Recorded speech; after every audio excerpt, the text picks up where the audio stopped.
All right. Well, so welcome to Let's Talk Villains. I'm so glad you guys showed up. And for tonight, for those of you that are here that are our students, will be the ones that are going to do our weekend retreat or at least thinking about it at the end of the month. Consider tonight your warm up. Our aim's going to be to get you inspired. Oh, sorry, Holly. I just muted you because I muted everybody. So unmute yourself. There you go. Oops, technical difficulties. Yeah. We're good. So yeah, I don't know how much of you heard of that, but basically, for the students, this is your warm-up night. This is to get you inspired to dig deep when we do our weekend retreat at the end of the month and just remind you what a difference it can make to take that time to really, really go deep with the antagonists, whether you're going to be working on the fiction side or whether you're going to be working on the memoir side of things with Kelly. And for those of you that are your first time here tonight, we just want to say welcome to our creative community and to the village. We're really excited to have you.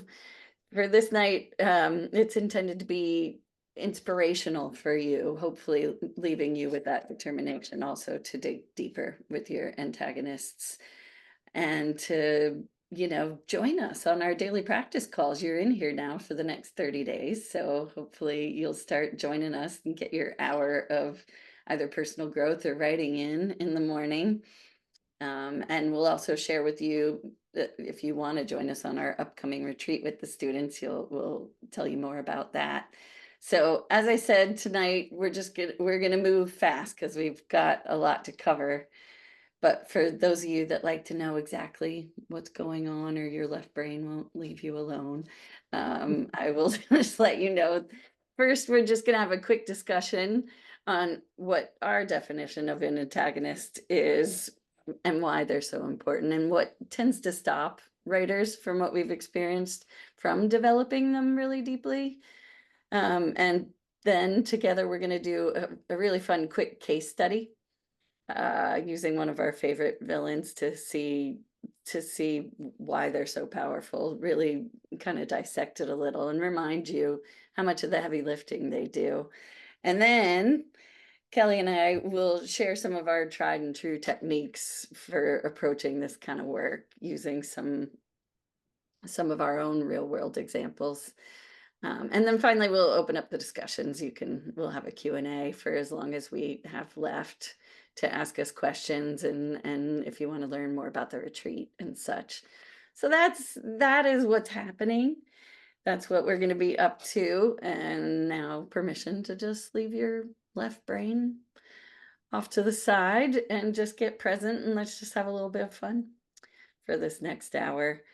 So before we get started, obviously, most of you know exactly who I am, but for those of you that don't, I'm Holly Payberg-Torroija. I am the writing coach over here at Humans on the Verge, newly a partner with Kelly. I help writers mostly get out of their heads and into their hearts because that's where the magic is. I say I'm a process coach because what I know is that you have the stories in you whole and complete. You have vision. The problem is showing up. That is the real trick of being a writer is life gets to lifing and we have to figure out how to make it part of our life and how to get all those saboteurs, deal with all the saboteurs in our head and get around it so we can do our best work. And so that is a lot the focus of my writing, but I also have lots of curriculum here that does the same, helps you as Kelly says, I scramble your brain. So In a good way. Always in a good way. yes, always in a good way and guide you so that you could do some of the deeper work that maybe you wouldn't do on your own if someone wasn't, like a good coach, if someone wasn't kind of pushing you to go deeper. And yeah, I tend to work with the fiction writers. And over on the other side, there's Kelly. Most of you know her, but again, Kelly, introduce yourself. Hi, everyone. I'm Kelly Carlin-McCall. I'm founder of Humans on the Verge, and I am a memoir writer and a solo show performer. Haven't done the solo show in a while, but I am actively writing my second memoir. And I also do a lot of deep self-transformation work with clients to help them get out of their own way as they live out the story of their life. So I'm also have my master's in Jungian psychology, certified life coach, all that kind of stuff. And want to just say that about 3 years ago, Holly, was it when we did the Big Bear retreat? Mm-hmm. I had been very, very blocked as a writer for about 4 years because my second book never made it. I never got to do my second book when I wanted to do it 7 or 8 years ago. So I had very blocked, and Holly is the one who freed me from my block. So this woman is a witchy word wizard thing, writing wizard. So she's got all the magic here. And I'm really excited because we have partnered up now, and I get to now bring my 25 plus years as a personal storyteller to this space and get to share my experiences and ideas and other ways of approaching personal story writing. And I'm super excited because I've wanted to do this for years and years and years. And now is the time. So excited to speak to those of you who are doing the personal storytelling, the memoir, the solo show, anything like that, where you use your own life for material. So super happy to be here, and can't wait to dig in. Let Holly take us on a ride here. Yes, and that is the fun of it. You probably can see Kelly and I both come at this work from the standpoint of we're on the road with you. We're writers and creatives too. And so everything we've created has been out of the actual struggle of being a writer also. So it's like it speaks to that from that space. So yeah, let's get started. I will tell you the rest of who's in the room so that we're official writing room for the next hour is most of us here are our students that are in varying levels of the programs. And then there's a few of you that are brand new here. So if you haven't introduced yourself on the chat, make sure to do so, all you new folks. I think a lot of you have.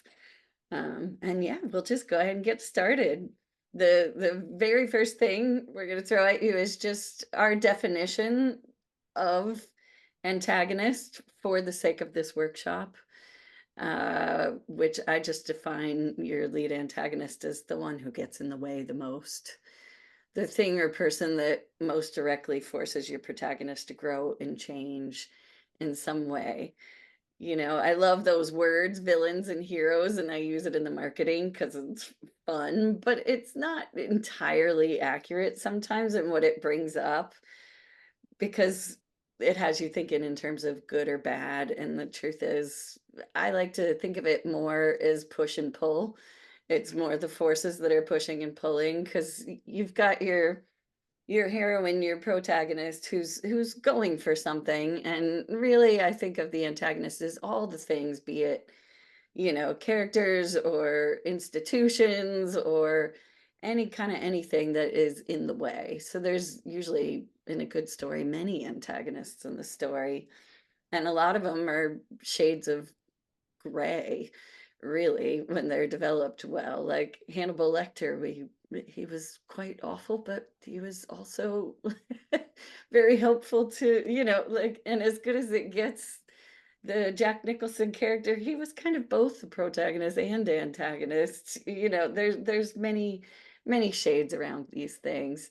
Mob bosses, we were talking about that too. Like, you've got like which was the Tony characters? Soprano. Yeah, like Tony Soprano.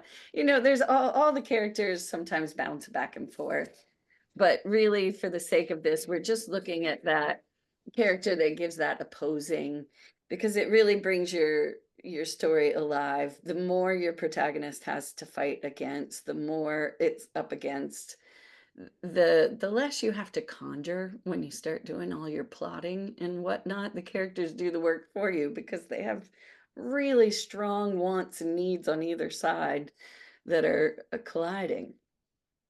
And also I'll mention sometimes your antagonist is actually the good guy, like Ted Lasso, or Yeah, because he forces everyone to change, you know? Or Mr. Rogers, I saw a talk once and they were talking about if you've seen the Mr. Rogers movie, they were like, Mr. Rogers was him at the beginning and in the middle and the end. He never changed. But the character that was sent in to interview him, who was this jaded, cynical journalist, by the end, Mr. Rogers was his antagonist. He got a hold of him and changed his whole life. So I say all this just to loosen up your thinking around that as we start choosing, as you head into really thinking about your antagonists. Oh yeah, and to bring a point, and Kelly will definitely hit on the home on this too, is that sometimes the antagonist actually lives inside the protagonist. Of course, that's their biggest antagonist, is their own internal saboteurs.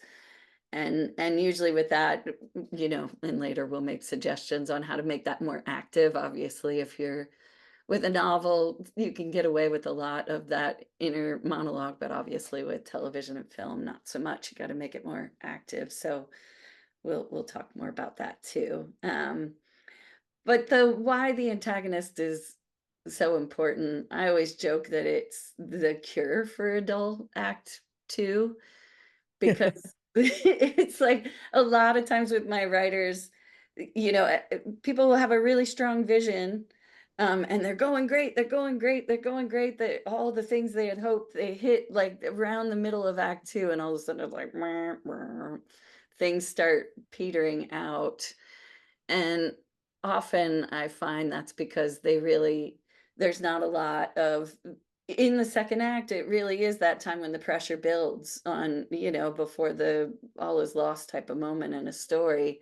And if you don't have really strong antagonists, there's not a lot for the protagonist to react to. And so that's oftentimes what's going on. Why?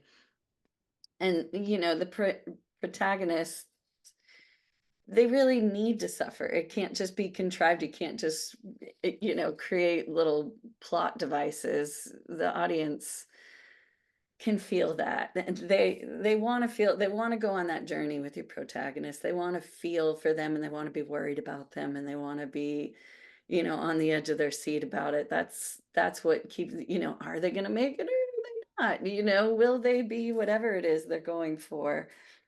That's why the antagonist is so important, because they provide that tension, you know and so what's in the way of creating that?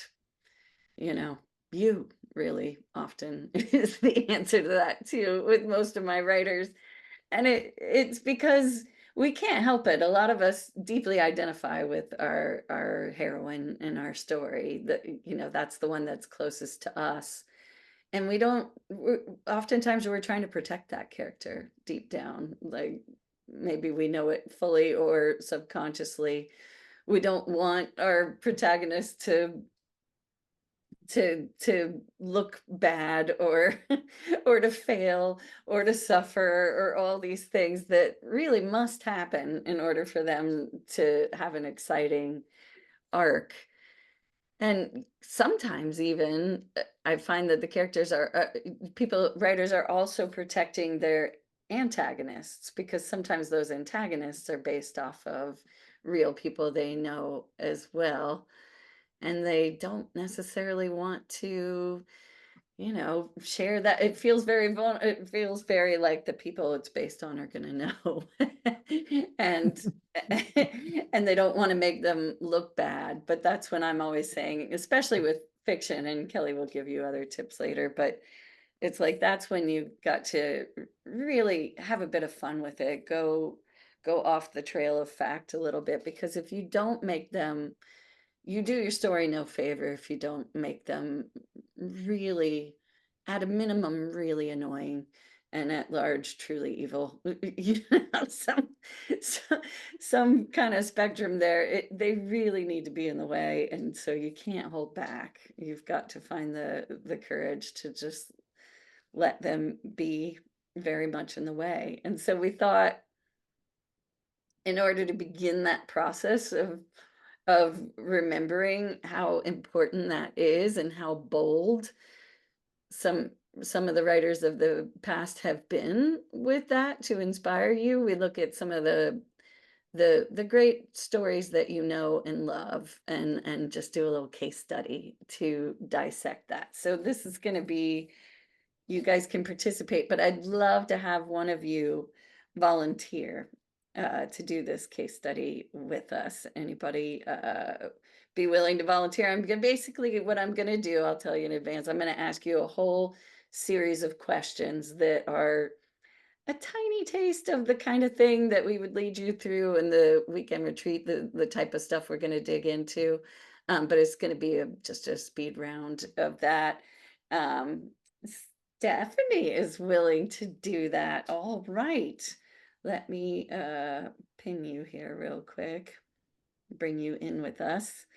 And for the rest of you, I also want you to take this on. So I'm going to ask questions, and I'd love for you to actually, put your answers, like do this mental thought exercise, and I want you to put your answers into the chat and participate along. But Stephanie, you're going to answer out loud. And Noelle, did you have a question before we get started? No, you answered it. Thank you. Okay.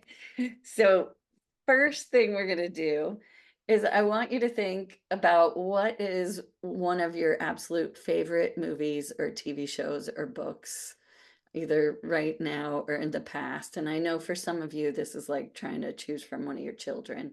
I feel that way too, but I'll help you narrow it down right now with a few suggestions. Like, for the sake of this exercise, maybe pick one that's in the genre and or tone of one of the stories you might be working on, and have it be a story, have it be something that you know really, really well.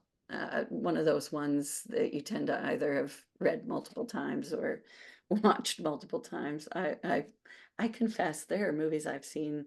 I think I've seen The Big Lebowski about 20 times. How about you pick between either the book Pride and Prejudice or the movie that Ryan Reynolds, where he's the blue shirt guy, free guy or something like that. So you can either do comedy or serious book. You don't know what I'm going to pick the one you know. It's called Free Guy. The movie is Free Guy, and I've seen it a gazillion, and I've seen and read Pride and Prejudice a bunch of times. All right, well, let's do Pride and Prejudice, because I think most people know that one. So yeah, okay, so you're picking that, and everybody's, I've got Buffy the Vampire Slayer, fun, Parks and Rec, Guardians of the Galaxy, Love Actually. Yeah, so keep choosing that in your mind. And which, so for you, Stephanie, and for everyone actually, who would you say is the antagonist of the story you chose, the main antagonist? Like, what is the biggest thing? Well, I mean, it comes across as like it's Mr. Darcy, but I actually think it's probably Elizabeth. Probably Elizabeth. As the, I mean, Mr. Darcy is like your classic, he's an ass when she first meets him, but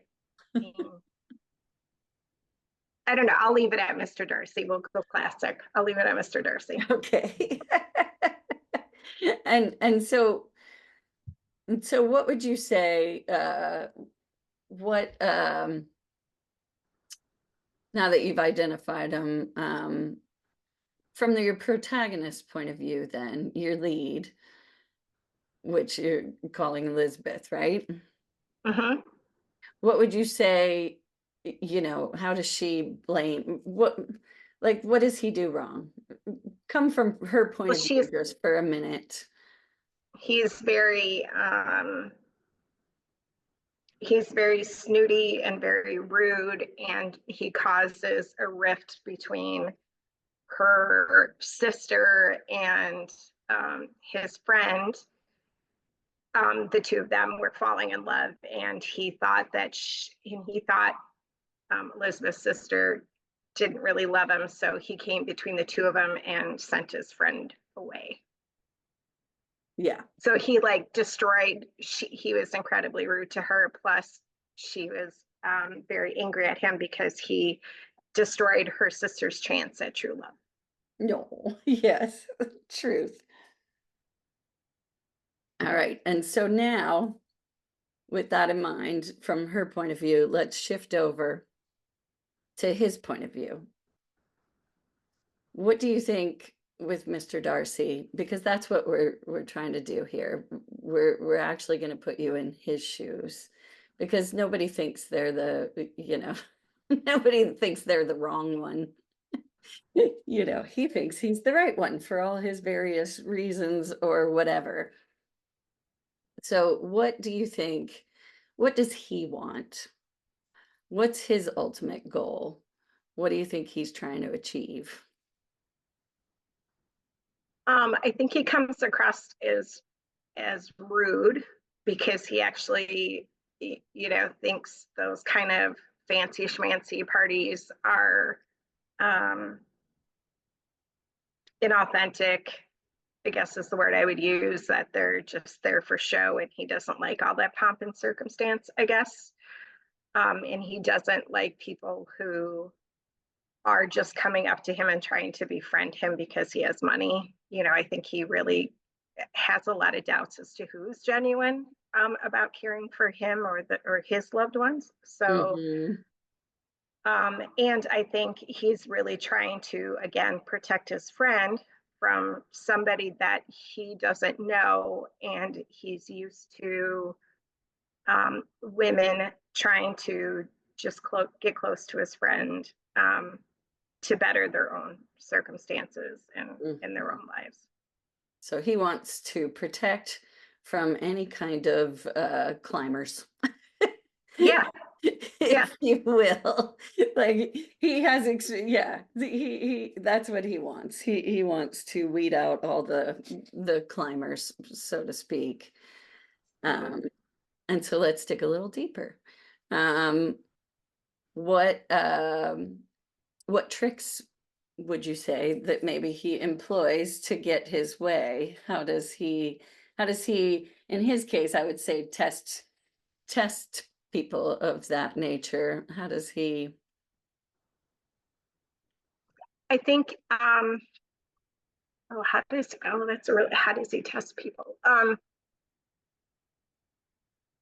Well, I mean, I think he, again, initially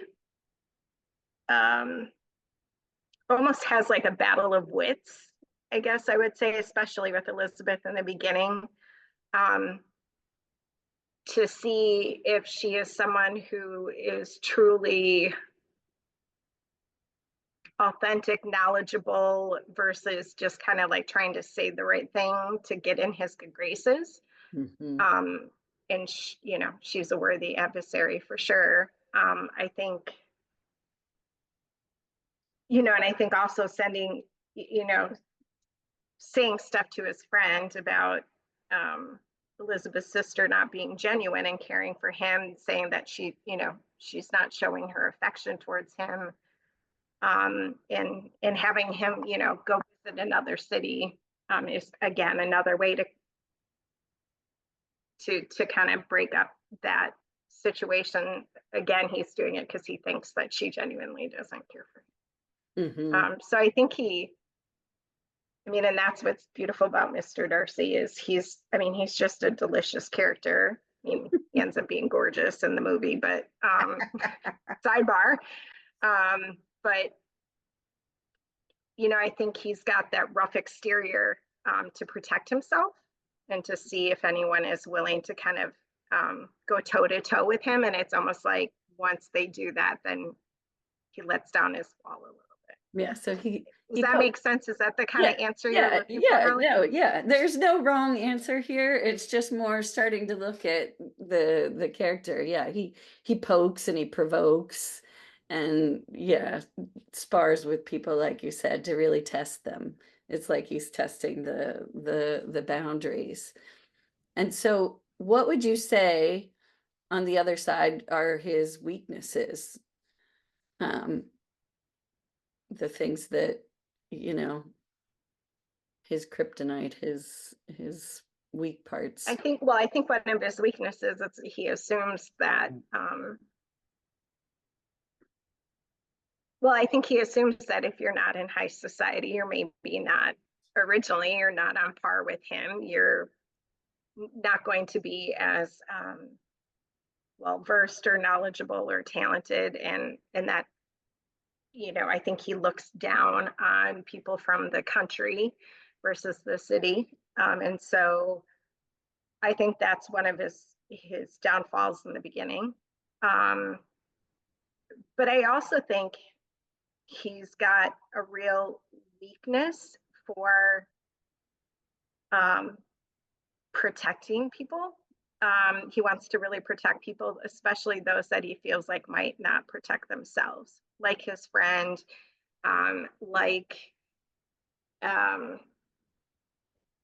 for those of you that haven't read or Pride and Prejudice, sorry for the character jumping, but for her younger sister who, you know, ends up getting involved with, I'll just call him like a scam artist. He's full of it, and he's only after money. He ultimately protects Elizabeth and her family's good name. And so he, you know, he's definitely like a protector, both of himself and of people that he cares about. He has a bit of trouble with intimacy too, wouldn't you say? Yeah. Oh, absolutely. Yeah. Like, he can be sharp-tongued, but when it comes to like actually expressing actual heartfelt stuff.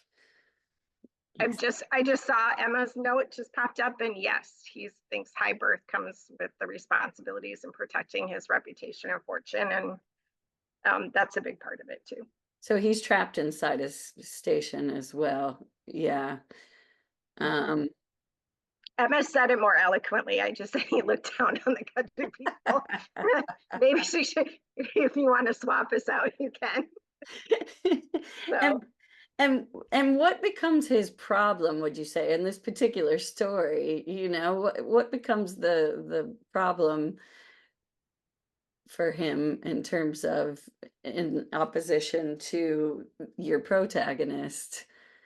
You know, I think it's true for both of them. I mean, it's just in the title, their pride. Exactly. You know, right is their downfall and their prejudice of how they view other people. You know, and you know, I think it's true for both him and Elizabeth. I mean, I think they're of the same coin almost. You know, she's got her pride, and she has prejudice against him for acting, you know, because of his status, I guess I would say, and his aloofness in the beginning, which is again his protection. So I think it's really, the title is pretty damn accurate. With the pride and the prejudice are really their downfalls and the assumptions that they make, and how that leads to some very inaccurate decision making. I feel like Emma should jump in here. Like, Emma, do you want to take over, girl? You're doing great, Stephanie. You're doing great. I don't mean to. I was trying to add to what you were saying. I was just interested in what you're saying. No, it's beautiful. I'm in one of those where I've been in meetings all day, so my being eloquent is not there. You're doing great, Steph. You're doing this great. is a perfect example of there is no wrong answers. This is literally what the road I'm taking you down right now is, just more like, look at how much you know from this. I mean, you do, you know more than you think you do. And it's like, that's one of the points we're going to talk about. It's like, and a lot of that is not even, you know, you don't know his whole history from the story. It's not like you get this giant backstory in the book, but you've inferred so much about the whys and the what fors just from his interactions, you know, and the ways he comes up against this other character. In Pride and Prejudice, like you said, is so beautiful that way, because you do see this, they did such a brilliant job of creating this tension between the two characters. And I guess what's beautiful as well, and maybe this is the point you're trying to make, so, flag me off, but what's beautiful both about the protagonist, Elizabeth, and the antagonist, Mr. Darcy, is that you can really see yourself in both of them, right? Like you can see yourself being at a party and he's a snob and you're like, like, what was that about? Like that was unnecessary. And then at the same time, when you find out later in the book that he is a big sweetheart and takes care of everybody. And you know what I mean? Like in a good way, like his intentions were good, even if his execution was poor. And then flip side, then she ends up, they kind of, it's almost like they're yin and yang, like one's the antagonist, the other's the protagonist, and it flips throughout the story. And in my mind, where, you begin to see his good deeds and his good actions. And then Elizabeth is like, no. And so I think what's beautiful about both of them is that you can see yourself in both of the characters, I guess, and certain aspects of it. And if you guys haven't watched the movie with Keira Knightley and the gentleman who plays Mr. Darcy, They do so good. Watch it.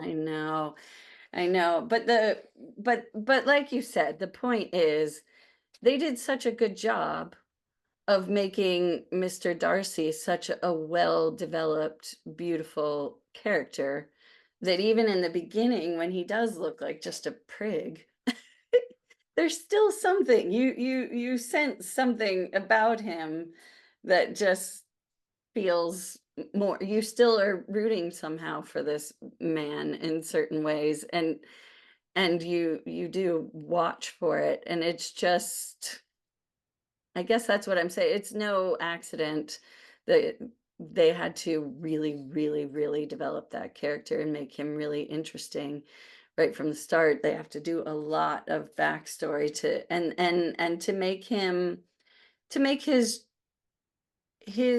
want versus what his struggles are. Like his, to me, one of the big struggles was his inability to express himself so intimately, especially at a time when he really needed to, like right when he could lose what he wanted, if he didn't get over, that weakness of his, but he didn't give up so easy, which gives it that tension throughout the film, because he's really stuck in his ways strongly. Well, and what's also, again, he's men of that era were not supposed to show that type of emotion. And then when he does declare his love for Elizabeth, and she's like, what? He does like put it all out on the line, and then she rejects him, and he still continues to help her and her family and prevent her family from, being involved in a scandal. So I would say initially he's pretty protective, but at some point, like, he actually is the one who takes the step forward towards intimacy where she does not, and she rejects him. So, yeah, so. Yep, and he doubles down and he gets better at it. And finally convinces her. And that is the journey. So yeah, so you did great, Stephanie. We were just doing a little deep dive into one of those. So yeah, no. I didn't think I was doing bad. I just saw Emma's notes. I'm like, oh yeah, that's the better way to say it. So she was helping me out tonight. Tag team. Yes. But so we did that, and thank you, Stephanie. We did that just to have you do a little get present to some of your favorite stories. I highly recommend you do that, over the course of the next couple of weeks. Like really think about and dissect some of your favorite characters. Like, why were they so good? Like, I mentioned like As Good as It Gets, where I looked at that again recently and thought, oh my God, they did not pull any punches with, like, they really had the courage to go there and make some of these characters really awful, especially the Jack Nicholson character, and trust that it would all come back around. So yeah, so let's talk about now, just now that we've gotten present to why those characters are so important, let's just talk about what it's going to take to ensure you create for yourself and your stories an equally deep antagonist, to ensure that it does have that tension, that it does have that compelling, exciting arc. And first off, the main thing is that, and this is what a lot of I find the writers want to do, it's not even just first, yes, you've got to quit protecting your characters, and really make them bold, which takes some courage, but then also it's about being willing to dive into a really deep backstory, which takes a lot of work, more work necessarily than sometimes, like a lot of times when I would read scripts in Hollywood when I was in development where they just weren't very good, it was so obvious that they just use their antagonist as sort of like a plot device. It's like, oh, I need something to happen here. And so they just make the character do that thing that they wanted to happen here.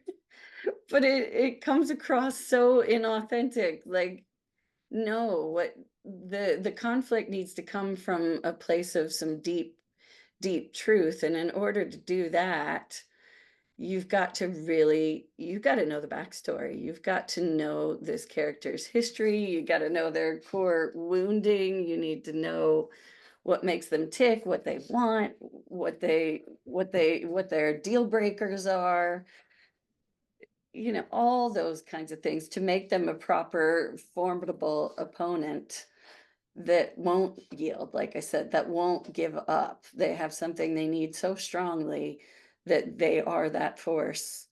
And sometimes even when it's a good thing, when it's a coach that just wants the best for the character, you need to know the reasons why. Like, there's something from their childhood that made them obsessed about making sure, they've developed some world thought about why it needs to go the way it goes, and how they're just helping, or they just need this. So super strong wants and needs. And so you end up doing work that goes way beyond. You may never tell your audience all the stories that you actually spent time figuring out about this character and who they are and who they're related to. You may never tell them any of that stuff in your story, but you will get credit for it in the sense that it comes up in their little ticks and their little quirks and that strength with which they hold on to something. It's like when you watch a great performance, there's somehow this continuity to it, even if they're not telling you all the subtext. You can feel it. You can feel it consistent throughout the film, that they are always the person that they are, and what that takes is knowing them. Yeah, Kelly. Holly, you were mentioning, we were talking about Die Hard when we were talking about this earlier, and the villain in Die Hard. And it's like, it's kind of a cookie cutter kind of a villain, right? And yet he's so good that, because it is like, he believes in something. That's the thing about antagonists. They believe in something, something is seriously at stake for them. Mhm. And their values, they are protecting their own value system. And so in order to dig into that, you do have to know a little bit more about who is this person, what shaped them, and why are they so committed to this point of view that they won't buckle under. Because, depending on the genre, you can have, like you always say, the most evil, Yeah. but we even understand Darth Vader in the end, like we know what happened, right? And then, or you can have the subtle romantic comedy, like you just talked about, where the two are antagonists for each other, and all of that. So, but you have to understand what makes them tick. So, yeah. Yeah, because even the most evil character was still, 9 years old in his Spider-Man jammies at one point and is like, he was born shit innocent, occurred. trust me. Exactly. And then Exactly. shit occurred, and these compelling Yeah. moments formed, and and so we created this retreat that we do because we know writers need to develop these characters deep, and it doesn't have to suck. It can be fun. So what I've created is a whole series of prompts to really dig you into that whole backstory and the wants and the needs and the whys, to actually look at something that writers don't often do, especially with fiction, because you have to invent all that. It's up to you to invent it all. And so and as a writer, sometimes what you got to do is give yourself that chance to just sink into your story and look at it only from their point of view, not from you as the writer and the story and all that you want, but to actually isolate and to get into their shoes. Like I call it the Google Street View. And just look at your whole intention of your story from their point of view. And that's what we do, and take a running leap so that you really get connected to it. And by the time you're done, you do have this whole world that you've created around them, and now they start to get bossy, and when you go to start breaking your story, you'll find them actually offering up, talking in your head about what they need and want, and it's quite helpful in that way.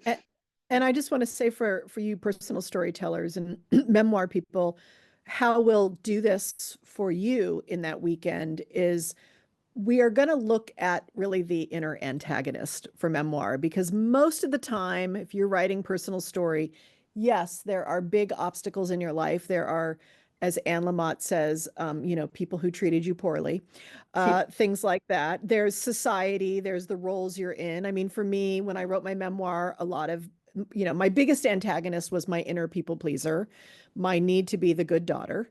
But there was this big thing called my father's fame. That was a real kind of obstacle for me. His fans, what would they think? Things like that, and all of that. But we're going to focus on, to start with, is our inner antagonist. What gets in our way? What are our inner saboteurs? Which we do a lot in our self-development work. And if you're having trouble in a memoir, getting vulnerable or feeling like you're kind of skimming the surface of things, this is a great way to work on this, is to create a little bit of a fictional character from this inner thing that you do. Could be people pleaser, could be the good daughter, whatever it is, to really just play with it. Because as Holly says, this work is all about just getting curious and asking more and more questions and digging and letting the deep imagination come and meet you in this place.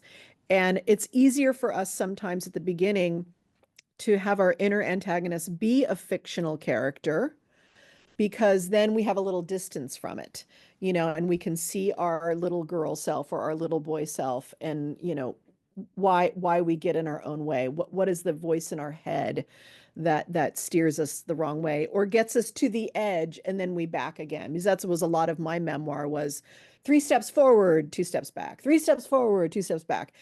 And that's a really enjoyable read for people, because they're rooting for you. They see where you're going and they're like, oh no, she didn't pick that other guy. Damn it again, that kind of thing. So there's a lot to play with as the personal storyteller here with this fun little exercises that we'll be doing. Yeah, because, well, and it was funny, last year when we did this, there was several people that their whole hesitation was, they're like, I don't want to like my antagonist, because a lot of them were like Kelly. One of them was doing based on a true story, and it's her own personal bully, and she's like, I don't want you to make me like him. And I'm like, you do not have to like him. You do not have to say what their actions are okay. You don't any of that Right. stuff, but you do have to understand them, because you can't write the compelling character if you're not willing to dive in there and try to understand what makes them tick and what makes them, who they are and why they do what they do. Otherwise, it'll come off as, not very believable. Well, yeah, and the other thing that people fall into sometimes, and people have to do this, and we were just talking to someone a few days ago about this, they have to write the kind of, if you're doing personal storytelling, sometimes when you write the incident the first time, it is from the victim point of view. But Mhm. people don't want to read your victim story. People want to read your heroine hero story, which means I'm taking responsibility for myself. I cannot control the circumstances or other people. And that's, getting really, really clear and honest with yourself about how you get in your own way is the biggest way to get out of your victim story, both personally and as a great memoir writer. Yes, yes, and we could talk about this Wait, could all. you say that one more time? It just confused the hell out of me, but you said Yeah. really So I'm gonna say it one more time. So people do not want to hear your victim story. That is not interesting to people. It's self-indulgent. People want to hear how you got over yourself and over your own bullshit. And It's so write that, which means you Yeah. have to own your bullshit story. You have to know what your bullshit is, which is your inner antagonist saboteur story.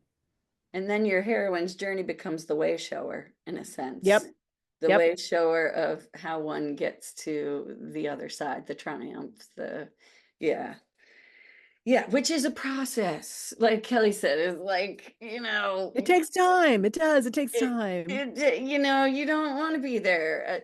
And it's interesting that same woman that actually was in the villains workshop the last time that went ahead and did do the work, was willing to dive into the weekend retreat that we did and really see things from the point of view of the person that's been her bully.